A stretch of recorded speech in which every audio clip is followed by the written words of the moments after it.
तपाईहरुले देखिराख्नु भएको यो महाकाली नदी हो। यो महाकालीको नदीमा चाहिँ ट्विन लाएर चाहिँ मान्छेहरु आउने रहेछ। हाम्रो इन्जिनियर सरले चाहिँ यहाँ रिपोर्टिङ अथवा यहाँको नाप्ने कामहरु चाहिँ भइरहेको छ।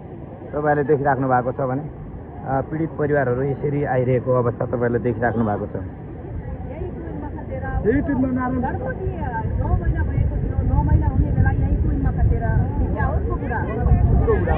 उहाँको बुढा है ए नारायण बुढाथोकीको श्रीमती चाहिँ उहाँ हुनुहुन्छ। नाम के हो उहाँको?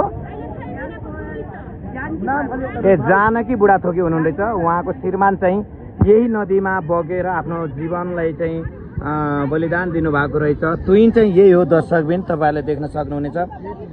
यो अवस्थामा यहाँका स्थानीयवासीहरू तपाईहरु यति धेरै तपाईहरुले देख्नु भएको छ। हामी अहिले यो हात जोडेर उहाँहरूले बिन्ती गरिराख्नु भएको छ। उहाँहरूले चाहनुहुन्छ यो ठाउँमा झोलुङ्गे पुल बनोस् र यहाँका स्थानीयहरूले यहाँको सहज रूपमा चाहिँ झोलुङ्गे पुल चाहियो भन्दै हात जोडिरहेको अवस्था तपाईहरुले देखिराख्नु भएको छ। हो, उहाँहरूको आवाज यो छ, हामीलाई रोड भन्दा पनि पुल चाहियो भनिराख्नु भएको छ। तपाईहरुले देखिराख्नु भएको छ। न्याय मागिराखेको दृश्य तपाईहरुले देखिराख्नु भएको छ है। जय माटो, जय देश, जय अर्घ साम्पाङ। श्रोताबिन, अहिले हामी चाहिँ ठ्याक्कै काठमाडौँलाई काला पानी किन दुख्दैन है, यो विषय लिएर आज हामी यो ठाउँमा फेरि पुगिसकेका छौँ। हाम्रै श्रम संस्कृति पार्टीका सहमहासचिव समीर तामाङज्यूसँग आएको यो दृश्य हो। जुन हामी संगठन विस्तारको क्रममा चाहिँ आएका थियौँ। यो अत्यन्तै रमणीय स्थल दार्चुलाको हो। भारतले यसरी सिमानामा हेलिकप्टर कुदाइराख्छ भने हाम्रो नेपालमा चाहिँ खच्चर र घोडालाई मात्रै सिमानामा कुदाइने गरिन्छ। तपाईहरुलाई थाहै छ, सुग्रराज शास्त्री लगायत हाम्रा अमर शहीद धर्मभक्त माथेमा मङ्गलदास श्रेष्ठ, दशरथ चन्द लगायतका धेरै शहीदहरूले रगत बगाएर यो देशमा हाम्रो स्वाधीनताको लागि लड्ने यी महान शहीदहरूप्रति सादर उच्च अमर रहन्। सम्पूर्ण मित्रहरू, महाकालीको किनारबाट म तपाईहरुलाई देखाइरहेको छु। यो ठाउँ दार्चुलाको हो। दार्चुला सदरमुकाम खलङ्गा स्थित को यो भारतसँग जोडिएको भन्सारसँगको यो एरियामा तपाईहरुले देख्न सक्नुहुनेछ। काठमाडौँलाई काला पानी किन दुख्दैन, अब दुख्छ धरानलाई बन्छ ट्विन हटाई झोलुङ्गे पुल। आदरणीय श्रोताबिन, सम्पूर्ण मित्रहरू, अब श्रममा जुट्नुपर्छ। अब विदेशीको ऋण लिएर विदेशीको इसाराले होइन, आफ्नै स्वदेशमा चेतना, औजार र पसिना बगाउनुपर्छ। अनि मात्रै यो मुलुक आत्मनिर्भर र समृद्धि बन्न सक्छ। अब हामी जाग्नुपर्छ। एक थुकी सुकी 100 थुकी नदी भन्ने कुरालाई प्रमाणित गर्नको लागि अब हामी जाग्नु पर्दछ। जय माटो, जय देश, जय हर्क साम्पाङ।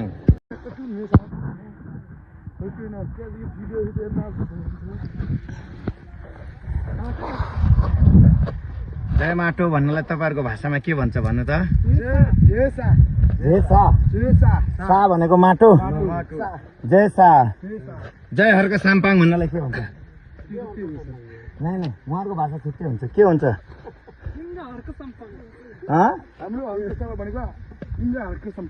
इङ्क हर्क साम्पाङ। ए जय हर्क साम्पाङ भन्नलाई जय हर्क साम्पाङ माटो सा। ए त्यो चाहिँ त्यो बस्ती चाहिँ यो के बस्ती हो? यो हाम्रो ए दुम्लिङ। हाम्रो 20-25 जना घटेको ठाउँ चाहिँ उहाँ ठाउँ चाहिँ हो। ए यही ठाउँ हो। 20-25 जना मरेको ठाउँ यही हो। ए दुम्लिङ तल्ला दुम्लिङको तल्ला दुम्लिङ भन्ने ठाउँ यही हो। ए टुन लगाउने ठाउँ पनि यही गाउँको अगाडि हो सर। ए ल जय माटो है त।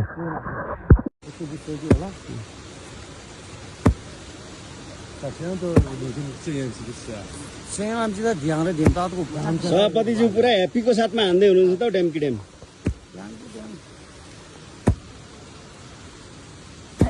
ल अहिले चाहिँ यहाँ ब्रिजको लागि मार्किङ हुँदैछ डडाङ कि डडाङ। हामी चाहिँ यहाँ ढ्याक्कै दुम्लिङ खोलाको किनारमा छौँ। यहाँ इन्जिनियर साहब चाहिँ तलबाट जाँदै हुनुहुन्छ। पारी पनि गएर माग गर्ने पारी पनि साथीहरू हुनुहुन्छ। खोला चाहिँ यही नै हो।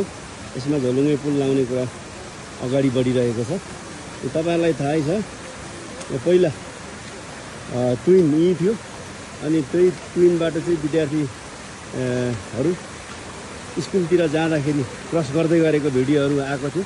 त्यो भिडियो आएको ठाउँ चाहिँ यही नै हो। अहिले त्यतिखेर चाहिँ अब बर्खामा खिचिएको भिडियो हुनाले पानी ठुलो थियो, तर अहिले हिउँद हुनाले चाहिँ यो पानी सानो छ। अहिले चाहिँ माथि काठे पुलहरू लगाएको छ।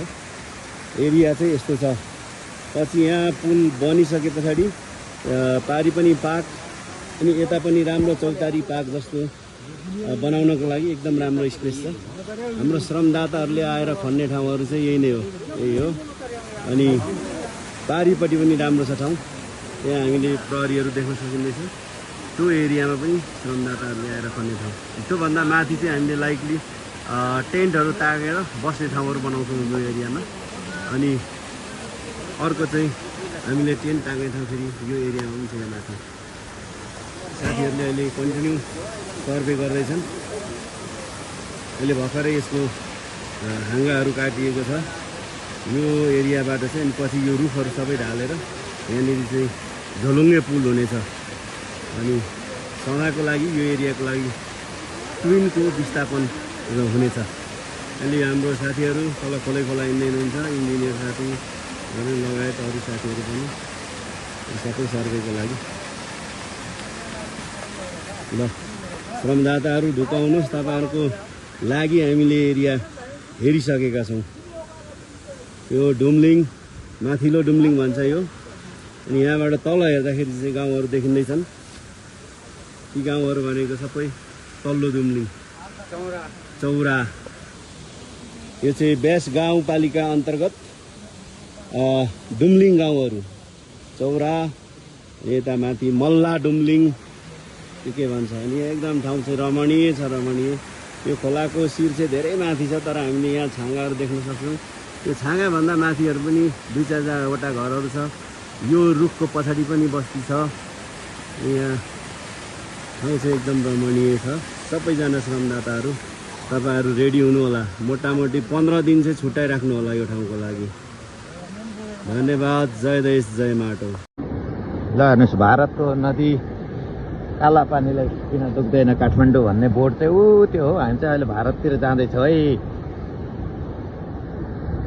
अहिले हामी भारतको बाटोबाट चाहिँ हामी दुम्लिङतर्फ गइरहेछौँ। तपाईँहरूलाई यो बाटो पनि देखाउनको लागि हामी यो ठाउँको यात्रा तय गरेका छौँ, ताकि भारतको बाटो कस्तो छ भन्ने साथीहरूलाई चाहिँ मैले भिडियो बनाएको छु। भिडियो हेर्नु होला, तपाईँहरूलाई पल पल अपडेट गर्नेछौँ। ल है, हामी चाहिँ अहिले सर शुभ नाम हजुरको? धरमसिंह बिष्ट हुनुहुन्छ। उहाँ चाहिँ नेपालको नेपाली माइती हुनुहुन्छ उहाँको आमा चाहिँ। अनि लगभग नेपाली हुन्, तर अहिले भारतमा बस्नुहुन्छ। यस्तो छ है पारी, नेपालको बाटो हो यो। नेपालको बाटो अहिले यो चाहिँ यो भारतको हामी यो कुन ठाउँमा छ सर अहिले? गस्कु भन्ने ठाउँमा छ। ए यहाँ छ ल। किनभने उहाँ हाम्रो विष्ट सरले चाहिँ यो घरमा स्टोरेज गर्न चाहनुभयो भने पनि स्टोर गोदामको लागि म सहयोग गर्न सक्छु भन्नुभएको छ। अहिले चाहिँ हामी भारतमा छौँ है त, यो भारतमा छौँ है त है। भारतको यो धस्कु भन्ने ठाउँमा छौँ है त। पारी यो नेपाल है, नेपाल हो यो। ल है, हामीहरू चाहिँ अहिले भारतको यो भूमिमा छौँ, यो भारतको बाटोमा छौँ। तपाईँहरूलाई के जानकारी लिइरहेछौँ भने हामीले दार्चुलाको सदरमुकामबाट हामीले भारतको बाटो भएर हामीले यदि घस्सु भन्ने ठाउँसम्म हामी आयौँ भने यो भारतको दुम्लिङ भन्ने ठाउँमा जान सजिलो हुँदो रहेछ मित्रहरू। किनभने म आफै पनि यो बाटोमा हिँडेको भएर, माथिको यो नेपालको बाटोमा नि हिँडेको भएर म तपाईँहरूलाई यो बाटोको बारेमा जानकारी दिँदैछु। किनभने त्यो बाटोबाट जाँदाखेरि हामीलाई करिबन 15 घन्टा जति लाग्छ भने हामीलाई यहाँ तलको इन्डियाको बाटोबाट 1.5 घन्टा लाग्छ। र प्राइभेट अथवा बोलेरो गाडीहरूमा हिँड्यो भने चाहिँ 200-250 लिँदो रहेछ भने सरकारी गाडीमा चाहिँ 70 रुपियाँ मात्रै लिँदो रहेछ है।